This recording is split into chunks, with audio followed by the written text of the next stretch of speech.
Hello, my beautiful souls. Welcome to the 125th solo episode of Living Without Fear. I'm Esther Buerki, your host from Switzerland, and I'm so happy you're here. If you're new to my podcast, I'm so grateful you found your way to this space where we speak from the heart, where we don't hide, where we shine in our rawness, in our tears, and in our joy. And if you are a returning listener, thank you for walking with me on this path of growth, vulnerability, and truth. Family, such a beautiful word, and yet, for many of us, also a source of deep challenges. Today, I want to share a story from my own family, not to blame anyone, but to reflect together on how we can choose love over old patterns. Today, I want to open my heart. It's not easy to speak about my family, especially my younger brother, because there are so many emotions and I don't want to make anyone look bad, but I also know that many of you listening carry similar stories, and I want my experience to help you, because family can be one of our greatest sources of joy, and at the same time, one of our deepest sources of pain. I want to talk about how we can deal with family conflicts differently, how we can break the patterns that were passed down from our parents and maybe even from our grandparents. Those patterns of reacting, of hurting back when we've been hurt, of keeping the cycle of anger alive. I don't want to repeat those patterns. And most of all, I don't want my two sons to repeat them. The story begins with my parents' house. My mother passed away and my father moved into an elderly home. Suddenly, this house, full of memories, becomes something that had to be divided, cleared, and sold. For those of you who have been through something similar, you know how emotional this process can be.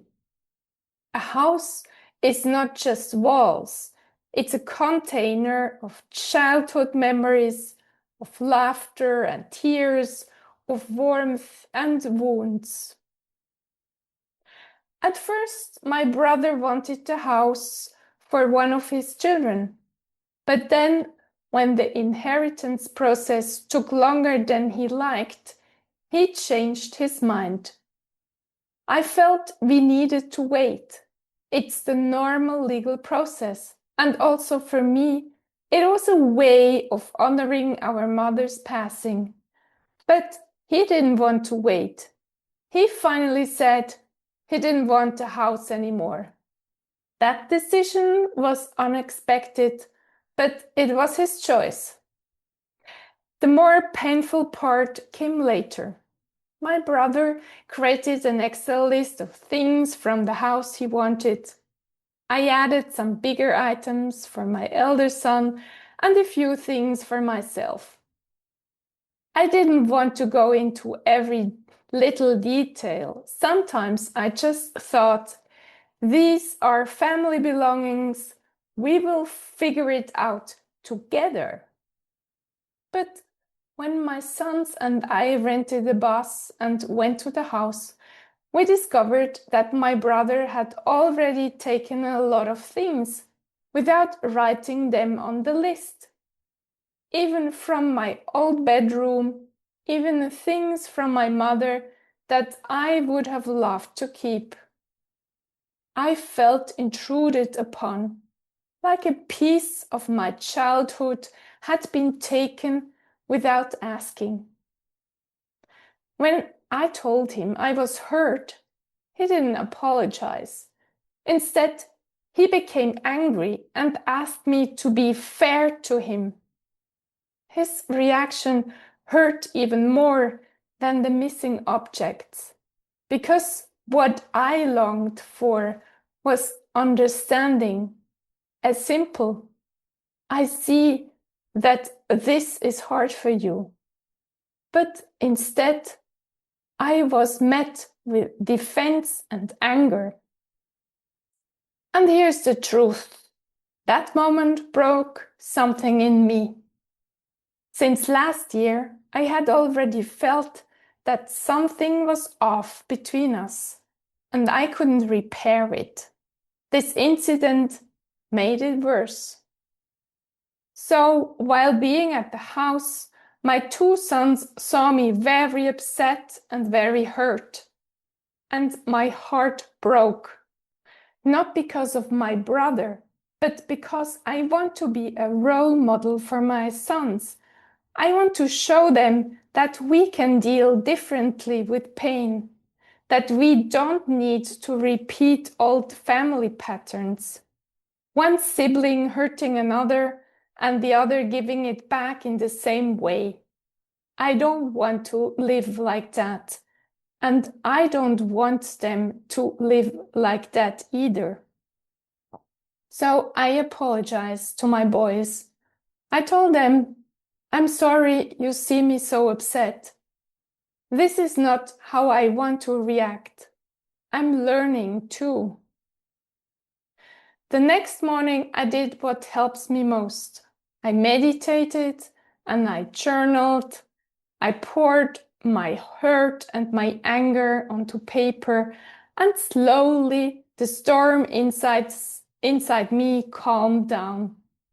I could breathe again. I could see more clearly, and I realized something important. It's not really about the objects. It's not about the sewing machine or the sewing box or even my childhood room. These things carry memories, yes, but the real weight is in the feelings I have toward my brother. And in that moment of clarity, I decided I will not let my hurt and anger poison my daily life. I will not let bitterness grow in my heart, because what counts is not who gets which object. It's how I choose to live in my own peace. I reminded myself, my purpose is to be a light in my family. And being a light does not mean winning arguments or proving that I am right. It means staying connected to my heart, even when I am misunderstood. It means choosing forgiveness again and again. So I chose silence.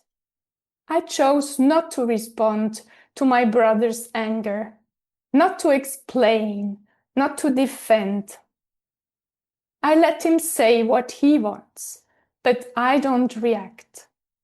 I've done this before when he wrote mean messages to me earlier, and I've learned sometimes the most powerful thing we can do is not to fight back, but to remain calm, to remain centered, to let the storm pass without letting it sweep us away. And here is what I want you, my dear listener, to take away from this story. First, family conflicts are normal. You are not alone if you fight with siblings, parents, or relatives. Behind closed doors, every family has its wounds. Second, objects are not the real issue. Often, it's not about the furniture, the jewelry, the photos. It's about what they symbolize, about feeling seen, respected, valued. When we recognize that, we can go deeper. Third, patterns can be broken. Just because your parents reacted with anger doesn't mean you must. Just because your grandparents held grudges doesn't mean you must. You have the power to stop the cycle. Fourth, silence can be healing. We often think we need to defend ourselves, explain, prove our side. But sometimes silence is stronger. It says, I will not play this game. I choose peace. Fifth, forgiveness is freedom. Forgiveness doesn't mean what happened was okay. It means I choose not to carry this burden anymore. I forgive to free my own heart. I know this is not easy. I don't share this story because I have mastered it. I share it because I am in it, learning step by step. And maybe today you needed to hear this, that you too can choose a different path in your family. You can be the one who breaks the cycle. You can be the light.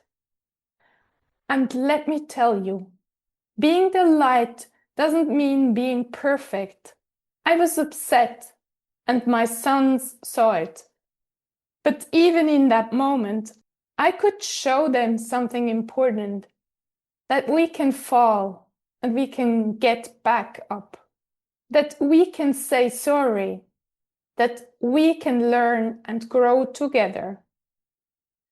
That, my dear listener, is true leadership, not pretending to never stumble, but showing how to rise again. And if you want to get coached by me, get in touch for your first free coaching session. Thank you, dear listener, for spending your precious time with me. You're amazing, and you are a gift to everyone who crosses your path. If no one has told you this today, let me say it again. You're worthy, you deserve to be loved, and you matter. Have an amazing day, and I'll talk to you next week.